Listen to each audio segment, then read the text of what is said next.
The Joe Rogan Experience. And this is a lesson we never learned in history that we really should have. But in World War I, Woodrow Wilson said he was going to make the world safe for democracy. That was the American mission in World War I.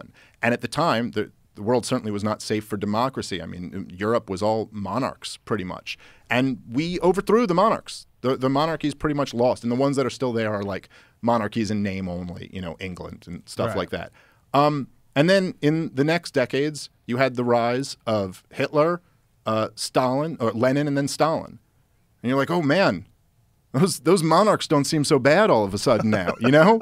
Like, oh, shit. It turns out you could get rid of something and something much worse can come after it. Yeah, you need a full-length plan. But for Obama, who even goes, you know, I think he acknowledged at one point that Libya was his biggest mistake. And he said not having a plan for the day after Gaddafi was overthrown was a big mistake. And it's like, yeah, I sure wish we had just lived through Iraq.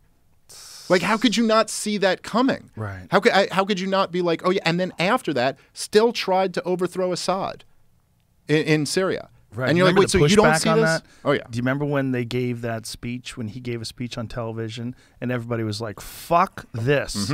And then they go, it kind of just went away. It was one of the most beautiful moments in modern American history. People really actually stood up and stopped a war from happening. Yeah. So instead, they just covertly funded the Al-Qaeda side of it. Jimmy Dore broke this down when he was on your show perfectly. Yes. You know, those guys who go like, they tell the story of Syria, and it's like the, you know, Mike Baker, who I love, but his version of the story in Syria is like, well, Assad started killing all of his own people, and so what are we going to do?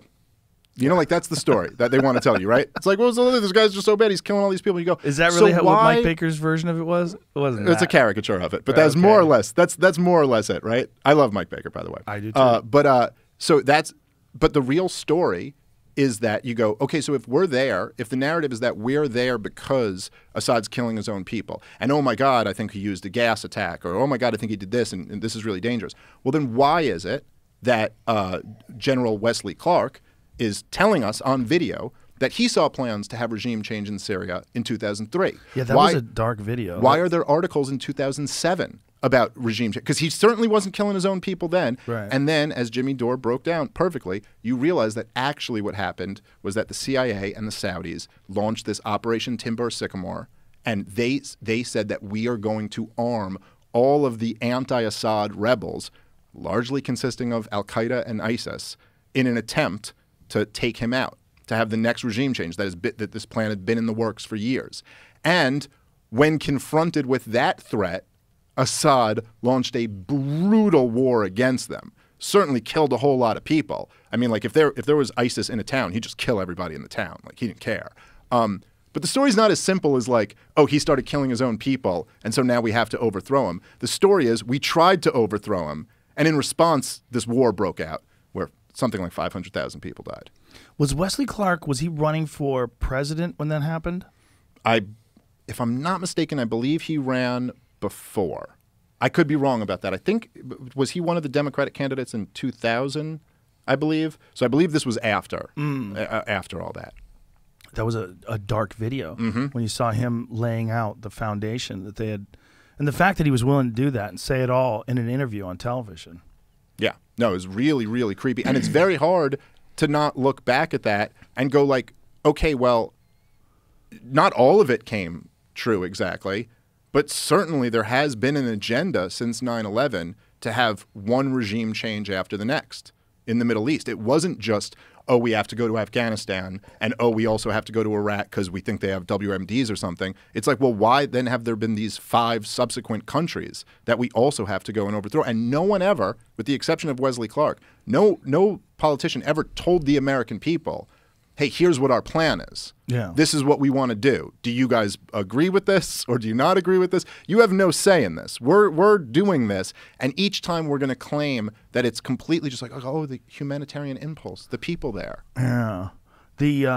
The difference between what's happening now and in the past is, first of all, there's so much video, right, where you could see a guy like Wesley Clark talk about that, but also that you can see video of the events actually happening. Like, we have video of Saddam Hussein being hung. We have video of Gaddafi being captured by those rebels where they stick a knife up his ass. That video is That is one of the most bizarre videos. Gaddafi in shock, not even responding to the fact that someone just stuck a knife up his ass.